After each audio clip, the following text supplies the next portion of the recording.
Жұма күн ақшама қайырлы olsun эфирде нетиже программасы бүгін февральнан 9 студияда сілерімен Шевкет Аматулаев селямлайым.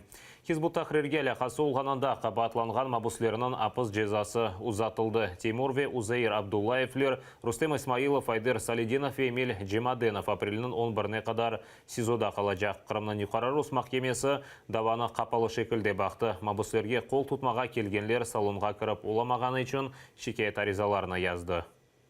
Бабамына қайтарыңыз. Эмиль Джимаденовның оғлы Юсуф махкемеге бөйлеге золышы арнен келді. О 6 яшында анасы саяси мабүсінің өмір арқадашы Лиана оғлы бабасыны сағына ве бүгін оны көрмеге үміт деп айта. Джимаденовлар қорандасына шағына етмеген 3 бала бар. Олар бабасыны беклей. Когда я сказала, что завтра у нас суд, наш старший сын Юсуф сказал: возьми меня, пожалуйста, с собой, чтобы, говорит, я его увидел. Опять-таки нам не удалось увидеться, со своими мужьями, детям со своими отцами, чтобы хотя бы пару приятных слов им вслед, можно было бы сказать. Аға қардаш Тимур ве Узаир Абдуллаевлер, Айдер Салидинов, Рустем Исмаилов ве Эмиль Джимаденов махкум етілі. Оларны 2016 сенесі октябрдің 12-сінде яқалап, терроризмде қабатладылар. 5-шіде Русияде сақланған Хизбут Тахрир тешкілятында иштирак етмесінде қабатлана. Саяси мабүслерге қол тұтмақ үшін махкеме бинасының огунде ләқайт қалмағанлар топлашты. Мабүслерінің апайлары өмір арқадашларына көріп оламады. Махкеме қапалы олды. Никаких документов о том, что это заседание закрыто, нам не предоставляют. Опять-таки устное распоряжение. И нам пришлось опять подать жалобы о том, что заседание закрыто, и это дискриминация по национальному и религиозному признаку. Кремль серлерінің имайчилері чоқысы қырым татарлар олған инсанлар дини бақышларындан себеп тақып етілгеніне тушыне.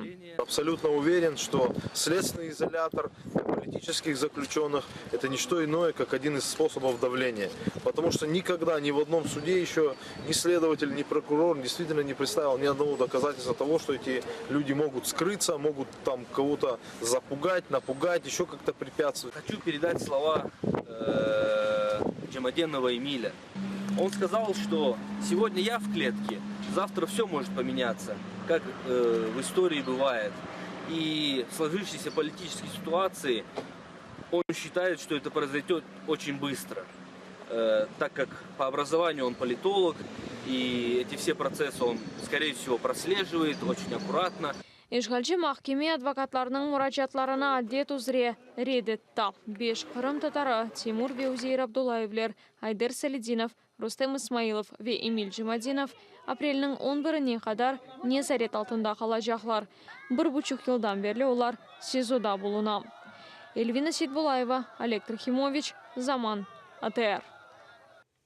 Қырымнан юқары Рус махкемесі Веджей Кашка давасындаки шикает аризасының бақылмасына ләғу етті. Бұның себебі весиқалардаки хатави яңлышлар олған екен. Махкеме бинасы оғынде дава мабуслерінің туғанлары веле қайт қалмаған инсанлар топлашты. Мы обратились во второй кабинет, где нам сказали, что дело снято с сегодняшнего и отправлено в суд первой инстанции. Когда мы попытались узнать, почему, я подошла к следователю. Следователь это объяснил тем, что есть какая-то недоработка в деле. Сегодняшнее заседание по рассмотрению наших апелляционных жалоб опять было отложено в связи с тем, что вчера дело было возвращено повторно в суд первой инстанции для устранения каких-то там недочетов и нарушений. Опять же, нас никто не предупредил об этом. Когда они назначают, они по телефону звонят, а вот как что-то возвращается, адвокаты, как всегда, об этом не знают. А когда будет заседание по существу апелляционных жалоб, нам неизвестно, нам никто об этом не сообщил. Пекирде Герменджи Асан Чапух, Язем Аметов и Руслан Трубач кечкен сене ноябрынан 23-нде Ахмеджетте тұтылған еділер. Оларны түрк ватандашынан пара талап етуде. Қабатлайлар Амон Хадимлерінің әрекетлері нәтижесінде Қырым-татар милли әрекетінің ветераны Веджей Кашка ярамады тиби ярдым машинасында оның юрегі тоқтады. Виджей Кашка давасынан Мабусы Казим Аметовны канунсыз сақте махкеме қарары esasında СИЗОда тұталар. Бұл ақта оның адвокат Эмиль Курбиденов білдірді. Ол айтаки Казим Аметовны незарет алтында қалма мұддеті бір қач авта евелсі чықты ве оның ұзатылмасынан бағлы махкеме топлашывы откерілмеген. Нет ни одного решения суда, по крайней мере, я о нем не знаю, Казим Ага о нем не знает, в котором бы был он вписан как человек, которому продлили меру пресечения. Для меня дошла информация, что каким-то там 15 числом судья Можелянский вынес какое-то постановление мифическое, которым исправил описки, хотя у ПК вообще такая форма не предусмотрена. Ладно, он это сделал, но он об этом мне не сказал Казиму Аметову. Ол Виджей Кашка давасынан иштиракчысы oldu. Юрий Баранов 4 семейдеші тұтылған Корышевге бара жақыды. Оны ФСБ бір қач кере соруға чекті. Ишғалшылерінің көзіні елішкен соң Юрий Баранов қарамына терк етмеге мечбур oldu. Сербес нефест ала ве ахрабасы чунрат oldu деп айта. Юрий Баранов böyle insan озыны Киевде насыл етіп ис еткенini білдіре. Амма 2 ай evvel o ФСБ даваларында bulunып, нетижеде насыл olacağını bilmeyedi. O ноябрь ayında Ахмезжитте geçirilgen sözde spetsoperasiya neticesinde milli harekette olgan dostları nasıl etip yakalanganlarını hatırlay. Переживания были больше за остальных людей, которые уже были взяты под стражу на тот момент. Это Бекирага Дегер, Минджи Асанага, Чат Чапух, Казим Ага, Руслан Трубач. Это очень мой близкий друг, я очень за него переживаю и сейчас тоже. Ну, в общем, за всех них я переживаю. И хочется, чтобы они были на свободе. И O vaqt esli başlı kişilerini Amon hadimleri yerge düşürdüler. O gün olar arasında Yuri Baranov da olması gerek edi. İş sebebinden kelip olamadı. Lakin FSB Baranov'ni kaldırmadı. Gelecek gün evinde tentuf geçirip Suravga alıp kettiler. Вообще-то я думал, что меня уже вообще туда не выпустят. И морально был подготовлен к этому.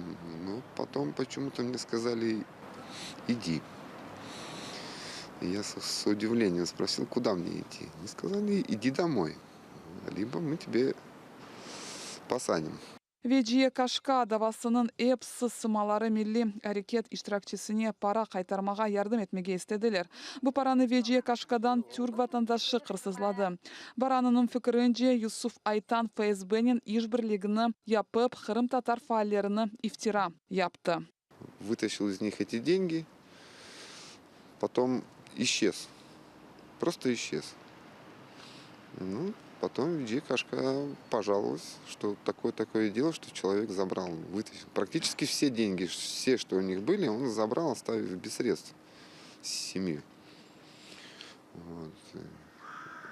Это завладение мошенническим путем. Мы решили вот таким способом заставить его вернуть деньги. И как ФСБ там говорит, что это было вымогательства не было.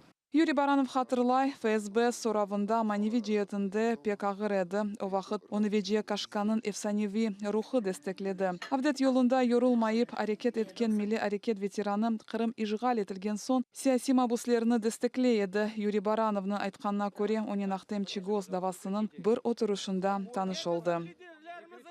Несмотря на свой преклонный возраст и на свое здоровье, она своим ходом добиралась из Белогорского района в Симферополь на суды, как мальчишкам, так и к Ахтему-Чигозу, и ко всем остальным, к Эльмиру. Ей надо отдать должное. Она внесла очень большой вклад в возвращение крымских татар на свою родину. Baranov ayta ki en ağır olğanı operasiya neticesinde Виджей Kashka'nın vefat etkenidir. İşgalciler Hasan Çepuh, Bekir Dekermenci, Kazim Ametov ve Ruslan Trubach'ını yakalagan vaqt kadının yüreği dayanmadı. Yuri Baranov ise ailesini ve ozunu korçalamak için esas Ukraynaga köçmege mecbur kaldı. O endi mında iş taptı, lakin en büyük arzusu Kırımga kaytmaktır. Елена Царенко, Максим Кондратенко, Zaman АТР. Адвокат Николай Полозов milli hareket ветераны Виджей Кашка өліміні тақып етмек үшін мұстақыл адвокат араштыруыны башлай бөлі мұражатнен оңа Виджей Кашканың ақырабасы мұражат еткен Полозов айтқанна көре milli hareket ветераны өліміне әлақасы олған әрбір мемурны месулетлікке желп етмеге шандыра.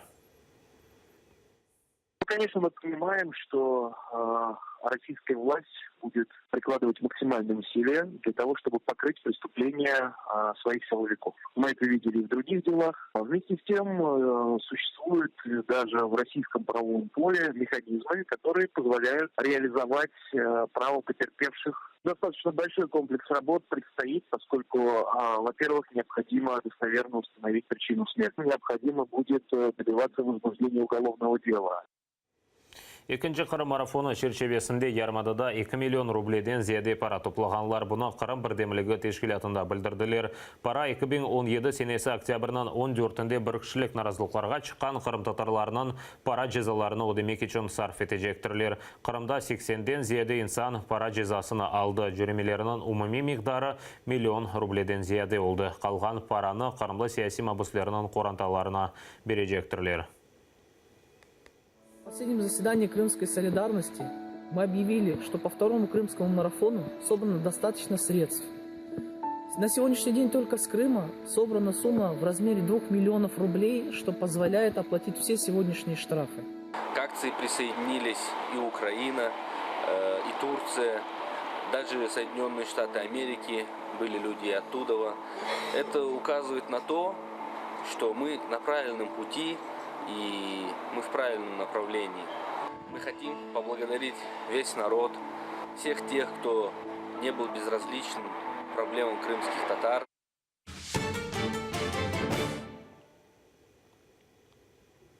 Профилактика субъектлері девлетке чалышқанларының митинглері имза топлав акциялары. Қырымда Путинге қол тұтып тешвиқаты девам еті.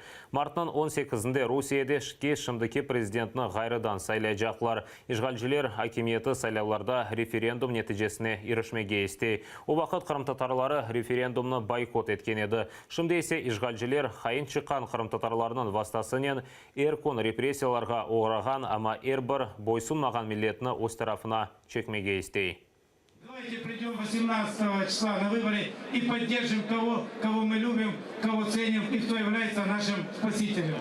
Қырым сакенлері сық-сық ешіткен чағарулар. Бір айдан Русияде президент сайлаулары олачақ. Сайлау бөліклері ишғал алтындағы ярымадада да açılacақтыр. Украинаның сабық мемурлары ең чоқ тешвиқат кечере.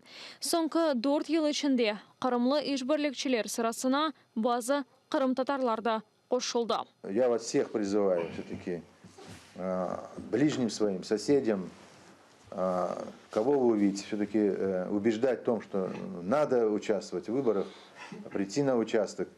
Значит, и, конечно же, сознательно, сознанием того, что, к чему все это может привести. Тешвихатчылар мектеп ве жәмелерде топлаша. Евлерге бармақтан да утанмай.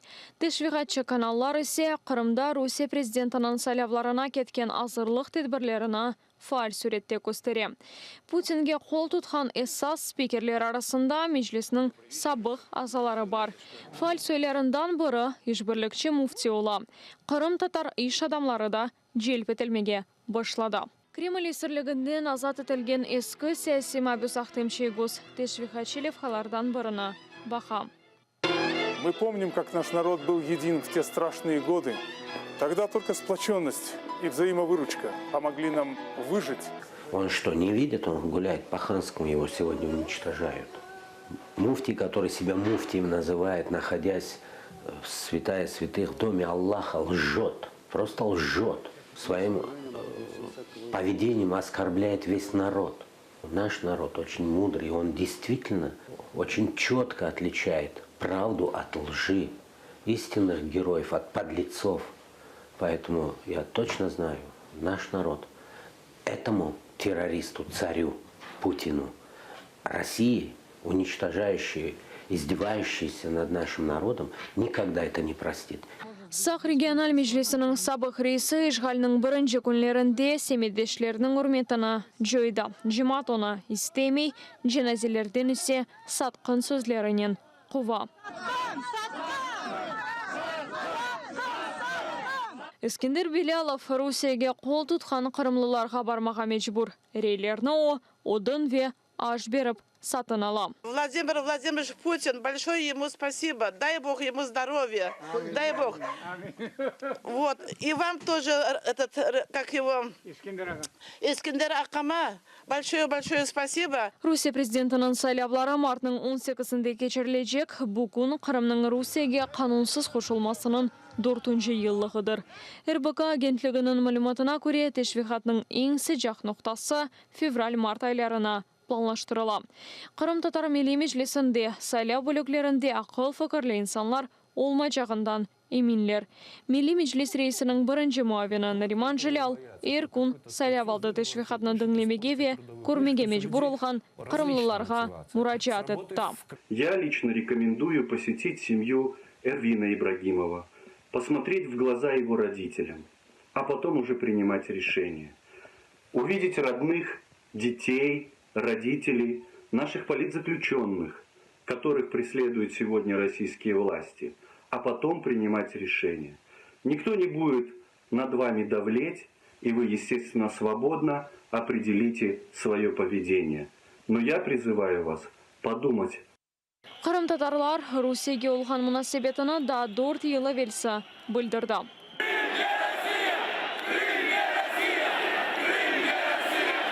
Бұтын халық сөзде Қырым референдумына байкот еткені-ді. Реберген Қырым татарларының сайысы есе бенге біле етмеді деп хатырлата Милли Межлис.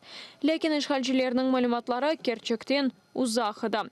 Кремль сөзде референдумның нәтижелеріні Путиннің сайлауларында текрарламаға істесе де, дүния бұл сайлауларына танымажақ. Украина дипломатлары ве Милли Межлис векеллері бұл меселені бұтын халқара мейданчықларда көтере. Авропа бірлігі ве Авропадағы қавсызлық ве иш бірлігі тешкілеті Қырымдағы Русия президентінің сайлауларына көзетежілеріні йолламажақларына білдіргенлер. Риана Асанова, Заман, АТР. Украинаға айыт олмаған Қырым DHL халқара ташыжысында сайтында Украина шерлері арасында ярмадада олмаған шерлер жоқ. Ақмеджетні Русия Федерациясы жедвелінде тапмақ мүмкін. Украина аққорчайлайжылары бұл Украина анайсасынан бозылығы дейлер. Украина президентінің Қырымдаки темсілжілігінде бұве дегер қанунсы шекілде ярмадада чалышқан шіркетлерге қаршы санкциялар көрсетілмесіні талап етелер.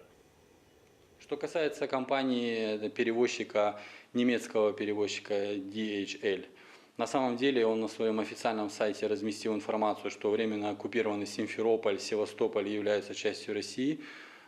Эти факты зафиксированы, будет соответствующая реакция. Мы сейчас заканчиваем аналитику, мы в этом месяце дадим публично информацию о тех национальных и международных сетях, торговых марках, которые позволяют себе работать на временно оккупированной территории, и скажем, какие меры приняты. Инсан ақлары бозылғанын айдылнатқан ингелтерелі журналист Маделайн Роучны ишғалжелер Ахмеджетте жезалады. Бұндан соң оқырымны терк етті. Ишғалжелер оны февралынан едісінде яқалаған. Оны Санкт-Петербург ортасы олмаған үшін 4000 рубль жезасына белгілегенлер.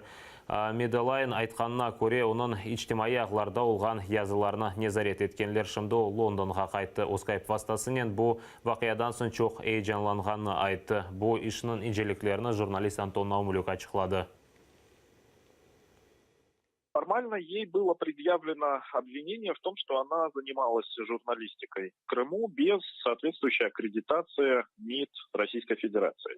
Я не рассматриваю даже обвинение в отсутствии медицинской страховки, поскольку она ее автоматически оформляла, поэтому это надуманное обвинение. Что касается занятий журналистики, она фрилансер, приехала сюда не для того, чтобы выполнить какое-то редакционное задание, а для того, чтобы познакомиться с героями своих материалов, которые она писала до поездки. Попытка российских властей и крымских властей подконтрольных России не допустить альтернативного освещения событий, которые здесь происходят.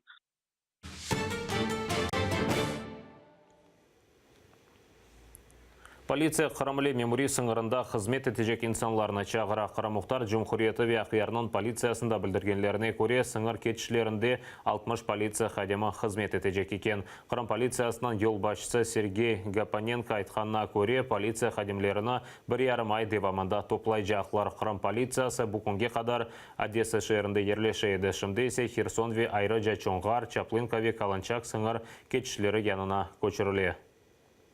На каждом КПВ надо в порядка 4 человек, чтобы была эффективная работа, чтобы люди могли отдыхать.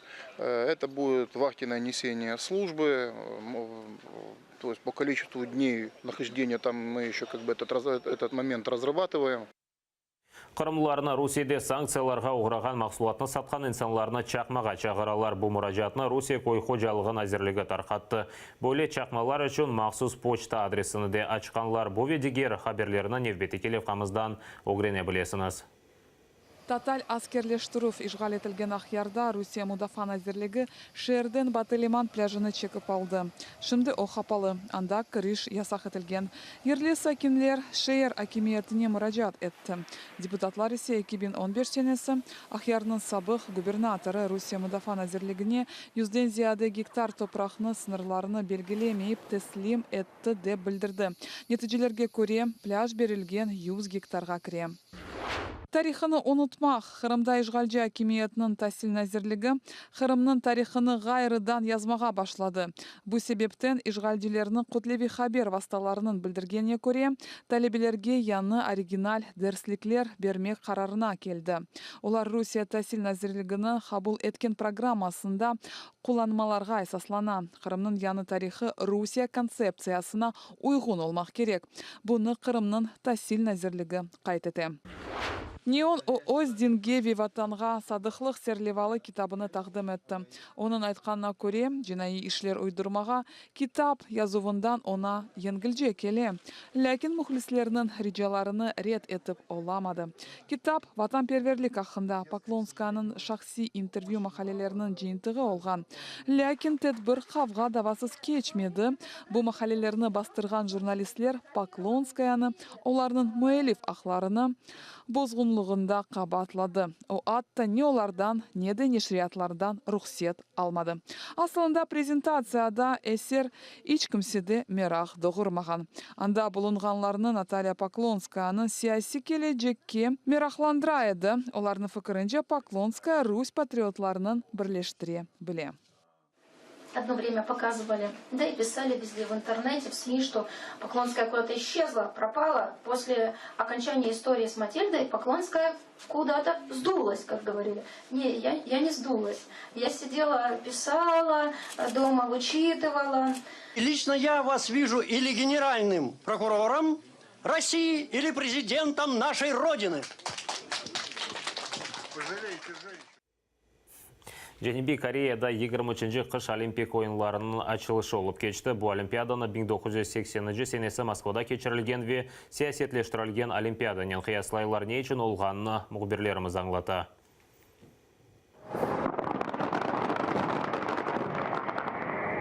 23-ші Олимпик ойынлары салютне началды. Мұнда проблем чықара білечек қомшудан четлешкенлер. Бұл ерден 80 километр месафесінде дүнияның ең агрессив девлетлерінден бірі Шымали Корея ерлеше.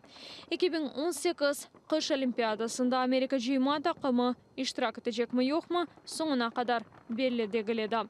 Америка бірлешкен девлетлерінің президент муавины Жәнеби Кореяға келіп, қомшусына көзете. Нафле дегіл, чүнке Кім Чен Ын арби парадна тешкіл етті.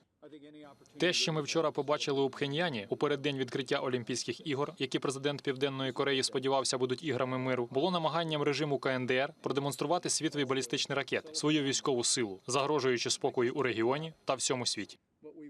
Олимпиаданы Жәнеби Кореяның президенті Мун Чже Ин açты. 92 тақымның спортшылары байрақларынан кечті. Русиялілер нейтраль байрақ алтында олды. Оларны Русиядан келген олимпик атлетлері оларақ илан еткенлер. Украинаны 33 спортшы темсіл ете. Украина байрағыны олимпик чемпионы ве биатлон қадынлар жима тақымының капитаны Олена Підгрушна көтерді. Не стартує, але ми... Kırımlılar yaş ve zenatlarına bakmadan bu sport yarışları siyasetinin tesirine uğradı deyler. Lakin oyunlarını meraklana bakalar. Aynı vakitte merakları eksilgenini gizlemeler. Мне интересно будет посмотреть на выступления российских спортсменов, потому что после вот этих вот всех многочисленных конфликтов, всяких судов, будет интересно посмотреть, отразится ли это на самих выступлениях, потому что, несмотря на то, что запретили, спортсмены, они все равно тренировались. Да, я уже смотрю, как сказать, в печали в некоторых. А? Ну, потому что вне формы, вне флага, ну, то есть вне гимна, это, в общем-то, ну как, из интереса к спорту смотрю. Нет, не буду. Ну, я не особо интересуюсь спортом. Bu sene biatloncular Yuliya Dzima, Vita ve Valentina Semirenko ve lыжа akrobatikasının ustazı Aleksandr Abraменko medal alması mümkün. Fevralın 25'ine kadar Ukrayna sportçularına kol tutmak mümkündür. Olena Шустова, Zaman, ATR. Bu dakikada netice programması sonuna keldi. Hepinizge hayırlı akşamlar ve rahatlık kullarınız tınç geçmesini tileyim. Daima atırılı olunuz. Gelecek haftaga kadar görüşkence sağlıklı kalınız.